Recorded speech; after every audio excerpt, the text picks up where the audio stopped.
Is eBay dead? That's one of the most common questions that I personally get asked on this channel, and it all depends on the way you look at it. But if we look at this chart over here, we can see that the total number of active buyers on eBay since 2010 steadily grew over the years. However, since 2018, the number of shoppers that went onto eBay slowly declined. And a lot of people are going to look at this and say, Sam, of course eBay's dead. They've only got 159 million active buyers on the platform compared to what they had in 2018. That's not a good sign. Now, it all depends on who you ask. A lot of people will see this as an opportunity. A lot of people will see the fact that 159 people are still going onto eBay and find out what items they want to buy and then sell those items to those people. However, the people that want to come up with excuses and look for a different business model to go into, they will see the fact that less and less buyers are going onto eBay and use that as an excuse to not build their business. So if you are someone that is looking to continue building up their eBay business, or maybe you're completely new to selling on eBay, I'm going to go through everything I'm personally doing with my eBay store as a full-time eBay seller when it comes to dealing with the fact that there's less active buyers on the platform. And if you're new to my channel and you've never seen my face before, welcome. My name is Sam, and so far I've made over 400 different videos breaking down various different tips and tricks when it comes to making money with an e-commerce business. So make sure that you like this video. If you enjoy any part of it, don't forget to subscribe as well, hit the bell notification. Let's jump straight into the video. All right, so one of the first things that I'm personally doing is to make sure that customers are still spending money on the items that I've got listed on my eBay store. And the way that you can do that is by logging into your eBay account. Click on the research tab right there, and this is basically eBay's product research tool that allows you to double check if customers are still spending money on the products that you're selling. So once you've done that, this is the page that you're going to see, and all you simply need to do is type in the main keyword for the items that you're selling. So for example, I'm going to type in Bluetooth speaker. Now, I'm not necessarily selling Bluetooth speakers. I'm just using this as an example. And then what you need to do next is click on the right category. So as you can see, it says there, all categories. You can do sound and vision, portable, etc., etc. Just make sure that you select the right category right here. And then you're going to leave it to the last 365 days. The next thing that I tend to do is go to the condition filter right there. Then I'm going to click on new. For the format filter, I'm going to do best offer accepted and fixed price. Reason being is because these are the two main formats that I sell my items. I don't really sell using the auction, so I don't really want to see the sales data for that. And if we scroll down right there, we can see that over £22 million was spent on Bluetooth speakers in the last 365 days, which is really good. That's a lot of money. It shows that the market is still doing okay. But the most important thing that you need to check is by scrolling down over here and clicking on this arrow. Now, this is going to show you the total amount of units that's being sold every day. And this is very important because you want to compare the amount of units that's being purchased now in 2022 compared to what was being purchased in 2021. So as you guys can see, last year in 2021 in August, there was around 1,000 units, maybe 900 units that was being purchased. However, fast forward now, it's roughly the same, around 900 units. Some days it's around 800, but it's not dramatically declined. So if I was selling Bluetooth speakers, I wouldn't really have anything to worry about because customers are still buying the same amount of units as what they were doing last year. All right, so moving on to the second thing, now that I know that customers are still spending money on the products I'm selling, which is that I'm going to make sure that I've optimized my eBay listings in the most effective way possible. And there's a few different ways that I do this.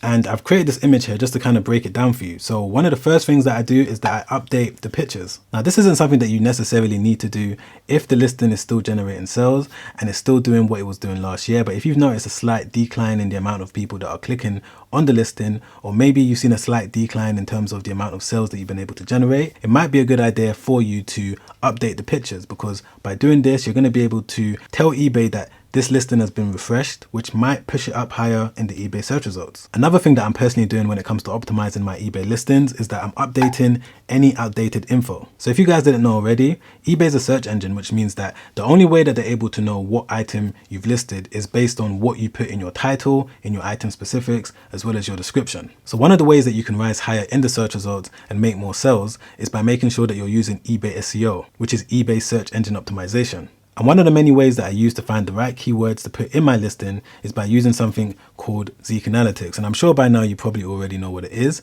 It's basically a product research tool that you can sign up to for 7 days using the trial link in my description down below, because they've got a useful feature right here called Title Builder. And by using this, they're going to be able to tell you which keywords are driving the most sales. So let's say, for example, I was selling Bluetooth speakers. I'm just going to type it in right here. I'm going to leave this set to the UK. I'm going to leave it to the last 30 days. Marketplace is eBay. That's all fine. And then I'm going to click on search. And right there, as you guys can see, Zeek Analytics is able to show me the long tail keyword ideas that I should put in my title as well as my description. For example, wireless Bluetooth speaker. So I wasn't even thinking about the word wireless, but now that I know that this is driving the most sales as well as the most searches, I know that it's going to help me rise higher in the eBay search results. The next one after that is portable wireless Bluetooth or Bluetooth speaker waterproof.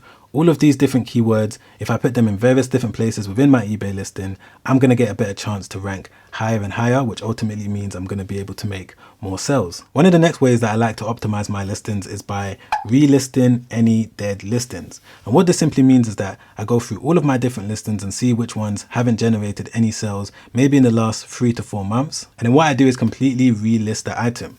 And the reason why I do this is because if we just jump over to one of my eBay stores, we can see that at the moment I've got over 2,245 active listings, which means that I need to make sure that I'm managing all of the products and all of the inventory on my eBay account on a regular basis, because it's so easy for some items to fall through the net. And the same thing goes with the price that I'm selling the item for. Once I start to notice that there's a decline in the amount of sales that I'm getting, I may go in and see if I'm able to reduce the price slightly, but that all depends on the return on investment calculations that I did earlier, just so that I know what's the lowest that I can go before I start losing money. But these are some of the things that you need to make sure that you're doing on a regular basis to make sure that you're optimizing your eBay listings in the most effective way possible, so that you can be shown in the search results, so that you can continue to make sales. So moving on to one of the next things that I'm doing as an eBay seller to make sure that I'm still going to be able to bring a decent amount of money into my e-commerce business is simply by selling on multiple different platforms. And this is something that I speak about a lot on this channel, because I think it's very important to make sure that you've got multiple different streams of income coming into your business. I don't think it's a wise idea to just rely on the income that you're generating from your eBay store. And this is something that I learned in the early days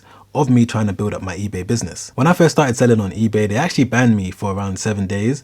And around that time, it made me realize that I couldn't solely rely on the money that I was making from eBay, because anything can happen overnight. And because I just hired a few new employees around that time, it also made me realize that for me to make sure that I'm going to be able to continuously keep paying my employees, I need to make sure that money is continuously flowing into the business. And that's why it's very important to make sure that you're selling on multiple different platforms. So to use this eBay store as an example, they're doing exactly what I'm saying right now perfectly. So they've got their eBay store right here. They're doing well. They're selling thousands of units of all of their different products. And if we look at the Zeek Analytics competition research tool, we can see that they've made over £60,000, which is around $70,000 in the last 30 days. So even though they're making a life-changing amount of money from their eBay store, it hasn't stopped them from also selling on Amazon too. So this is their Amazon store right here, and they've got the same products on their Amazon store that they've also got on their eBay store. And not only do they have an eBay store and an Amazon store, but they've also got their own website as well. So the main point that I'm trying to make is that even though you might be making a decent amount of money from your eBay store, similar to this eBay seller right here, you shouldn't get complacent, because complacency is what's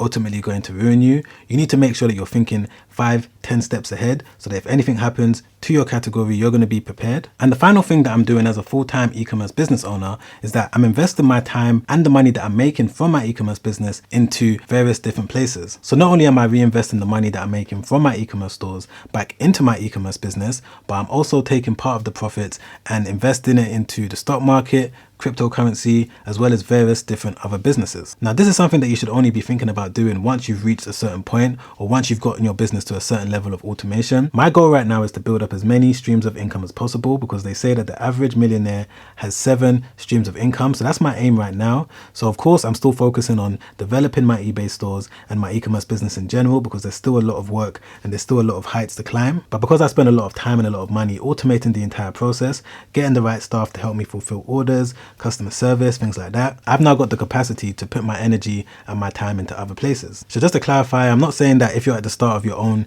e-commerce or eBay journey, this is what you should do. You should always put immense laser focus into one thing when you're trying to build it up. But for those of you out there that already have an eBay business and you're generating a decent amount of income that's able to pay for your life, as well as your employees' lives, as well as being able to reinvest back into the business, you may have the time to now focus on doing something else. So it all depends on your own personal situation. Now, if you enjoyed any part of this video, or you learned anything at any point, don't forget to press the like button, don't forget to subscribe as well, hit the bell notification. And if you want to sign up to a free webinar where I go through everything I needed to do when it came to building up my eBay business from scratch and getting my first sale, and then eventually scaling that up to around $3,000 per day in sales, then click the first link in the description down below to sign up for that free webinar. Or if you rather watch another YouTube video where I go through step by step everything you need to do when it comes to starting an eBay business from scratch, I'm going to leave that video right there. Make sure you check that video out, because I got a lot of good feedback from it. A lot of you guys have messaged me saying that it helped you out, so you can check that out by clicking the link right there. All right guys, I'll see you on the next one. Make sure you stay safe out there.